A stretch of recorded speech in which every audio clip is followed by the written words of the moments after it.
L'an dernier, à la même date, je vous avais présenté le Zodiaque. Aujourd'hui, je vais de la même façon vous présenter des faits réels. La seule différence, c'est que je ne vous parlerai pas d'un tueur, mais d'une victime.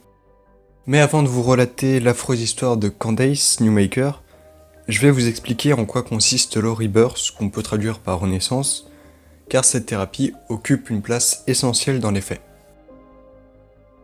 D'après le créateur de cette pratique, né dans les années 70, la naissance et les premières années de la vie de l'enfant ont une répercussion sur son avenir. Le rebirth permettrait de revivre cette naissance grâce à une méthode de respiration connectée. L'action de cette renaissance serait d'atténuer les traumatismes de la naissance, comme par exemple le cordon ombilical qui enserre le cou, les forceps ou encore une césarienne. Elle libérait du doute, des maux de tête et des insomnies. Bon, pour moi, c'est une arnaque instaurée par les soi-disant psychiatres qui appliquent cette méthode pour gagner de l'argent facilement. Parce que qui peut se souvenir de ce qui lui est arrivé à la naissance et comment est-ce que ça a pu le traumatiser? Bonne question. Après cette parenthèse, passons au cas de Candace Newmaker. Candace Ciara Elmore, de son premier nom, est née en 1990. C'est la fille aînée d'un couple qui possède en plus 3 autres enfants. Ce couple est composé d'une mère qui est encore adolescente et d'un père violent, ce qui a rapidement amené les services sociaux à placer les enfants. Les parents perdent leurs droits. À ce moment-là, Candace a 5 ans. Les enfants sont alors proposés à l'adoption. Une femme de 40 ans, qui exerce le métier d'infirmière pédiatrique, adopte Candace 2 ans plus tard. Elle s'appelle Jean Newmaker. Le nom de la petite fille est changé pour Newmaker. Sa nouvelle mère est très attentive à Candace. Un peu trop, comme on va le découvrir un peu plus tard. En maternelle, ses enseignants la trouvent brillante, polie et affectueuse. Néanmoins, dans la cour de récréation, c'est différent. Elle frappe ses camarades si elle surprend à la regarder ou s'il lui parle. Après la maternelle, vient l'école primaire. Dès le premier jour, elle ne veut pas rentrer en classe. Ses professeurs l'ont décrit comme une petite fille très appliquée, à l'inverse de ses résultats scolaires. Au cours des mois, elle se fait des amis avec lesquels elle va au patinage. Ce n'est pas la seule activité qu'elle pratique. Elle fait aussi de la gymnastique, de la natation, de la danse et du catéchisme. Dans son entourage plus ou moins proche, tout le monde l'aime. On la trouve sympathique et mature pour son âge. Malgré ça, on se moque d'elle parce qu'elle est adoptée et ses frères et sœurs lui manquent. Mais tout va apparemment pour le mieux pour Candace. C'est alors qu'une consultation chez le médecin va tout changer. Durant un rendez-vous chez le médecin, celui-ci va confier à la mère adoptive de Candace que la petite fille souffre encore de son passé. À partir de ce moment, la mère adoptive va trouver que sa fille adoptive présente des troubles de comportement. Elle consulte plusieurs spécialistes et le verdict tombe. Candace est diagnostiquée comme ayant un trouble de l'attention et de l'hypermaturité. Elle pouvait sourire et prétendre que tout allait bien, alors que ce n'était pas le cas. Elle agissait comme quelqu'un de bien plus âgé. Cela inquiète la mère de Candace qui prend de nombreux autres rendez-vous chez des psychiatres, des psychologues et des médecins. On prescrit à la petite fille des antidépresseurs, des antipsychotiques et des amphétamines entre autres. Mais les troubles comportementaux augmentent. Candace a 10 ans et sa mère, alertée par les symptômes que présente sa fille adoptive, prend un rendez-vous chez un soi-disant spécialiste de la psychologie infantile. Celui-ci décrète, sans même avoir vu la petite fille ne serait-ce qu'une fois, qu'elle présente un trouble très grave. Accompagnée cette fois de Candace, la mère adoptive traverse les États-Unis pour qu'elle suive une thérapie dite de réattachement intensif.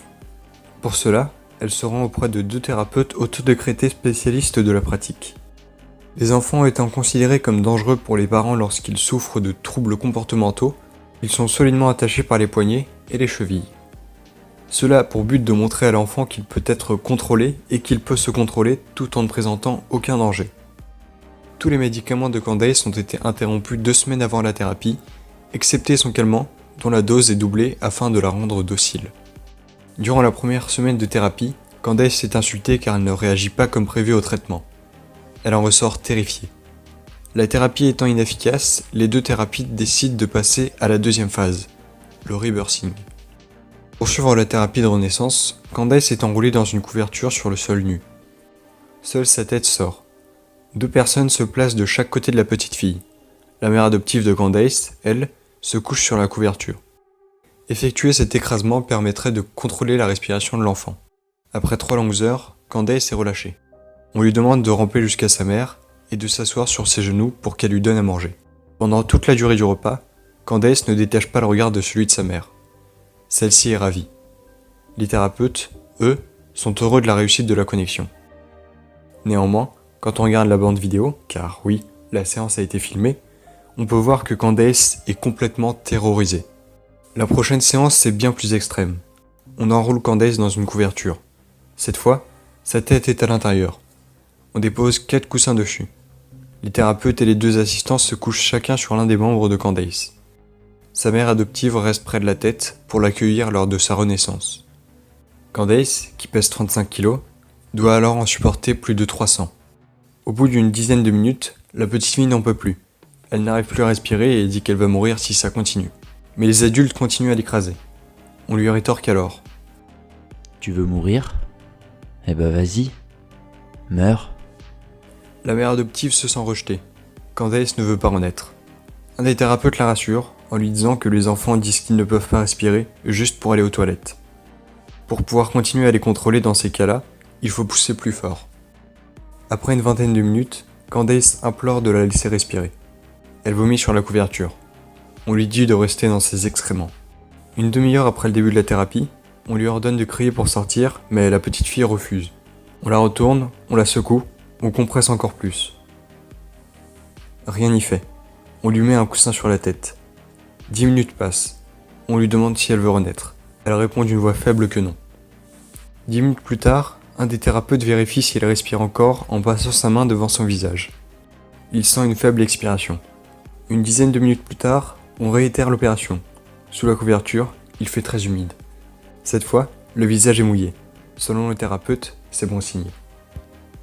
Dans la minute qui suit, les thérapeutes demandent à la mère de sortir. Il ne faut pas que Candace voie la déception de sa mère, ce serait mauvais pour elle. La mère adoptive, elle, peut suivre la thérapie depuis une pièce équipée d'un téléviseur. Quelques minutes plus tard, c'est aux assistants de quitter la pièce. Les 2 thérapeutes ont l'air inquiets. Ils hésitent encore quelques minutes avant de découvrir Candace. Lorsqu'ils le font, elle paraît tranquille et une expression apaisée se dessine sur son visage. Elle s'est endormie. Dans son vomi. La mère adoptive débarque dans la pièce en criant le nom de sa fille. Le visage de Candace est bleu. Elle est morte. On tente de faire un massage cardiaque. Les secours arrivent. Ils constatent que le visage est bleu, le nez saigne, le corps amolli, les pupilles dilatées. Ils en déduisent qu'elle a été privée d'air. Ce diagnostic est confirmé par l'hernie et les œdèmes cérébraux. La petite fille est morte d'asphyxie. Lorsqu'on questionne l'entourage, personne n'a remarqué les troubles comportementaux décrits par la mère de Candace. Pendant un temps, la cause de sa mort fut inconnue, jusqu'à l'arrestation des thérapeutes et de leurs assistants. Les thérapeutes furent condamnés à 16 ans de prison pour mise en danger d'un enfant ayant conduit à la mort. Les 2 assistants furent condamnés à 10 ans de probation, c'est-à-dire de mise à l'épreuve, et à 1000 heures de travaux d'intérêt public pour non-assistance à enfants en danger. La mère adoptive fut condamnée à 4 ans de sursis pour négligence sur enfant.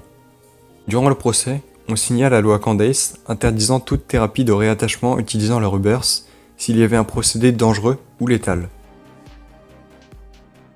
Avant de conclure cette partie de la vidéo, je voulais parler du lien qu'il y a entre Candace Newmaker et la chaîne YouTube du nom de Petscop.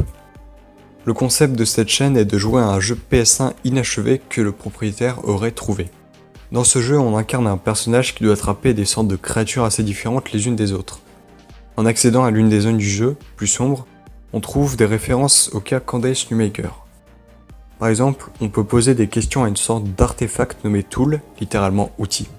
Lorsqu'on lui demande qui suis-je, il nous répond Newmaker. Ensuite, dans le reflet d'un miroir occupant tout un mur dans une chambre, on peut lire le message Do you remember being born? Soit te souviens-tu être né? Référence au Reborn. Dans un autre lieu, une sorte d'internat, on peut voir différentes chambres d'enfants. On peut accéder à la chambre de Candace où on surprend des bribes de conversation. Dans l'une de ces discussions, une phrase évoque clairement le Rebirth. Le personnage qui aborde ce sujet a pour nom Tiara. Or, si vous vous souvenez bien, le deuxième prénom de Candace Newmaker est Tiara. Donc cette Tiara est évoquée disant que les jeunes gens peuvent être psychologiquement affectés par le Rebirth. Pour ajouter une dernière référence, un des lieux dans l'endroit sombre est appelé Newmaker Plane, ce qui peut avoir 3 sens différents, soit l'avion Newmaker, soit le niveau Newmaker mais dans le sens géométrique, pas comme un level, ou encore le platane Newmaker. Je penche plutôt pour la deuxième interprétation, puisque dans le monde sombre, il n'y a ni avion, ni arbre bien que ce soit assez vert. Après, l'avion est peut-être une métaphore que je ne comprends pas, mais je ne vois pas de quoi il pourrait s'agir. Il y a d'autres références, donc je vous mets un lien dans la description que vous pourrez aller voir. Si vous voulez en savoir plus, je vous conseille d'aller voir la vidéo Findings de Feldup, ou si vous voulez avoir un regard plus global, les vidéos de Captain Hype. Les 2 chaînes et liens des vidéos sont elles aussi en description.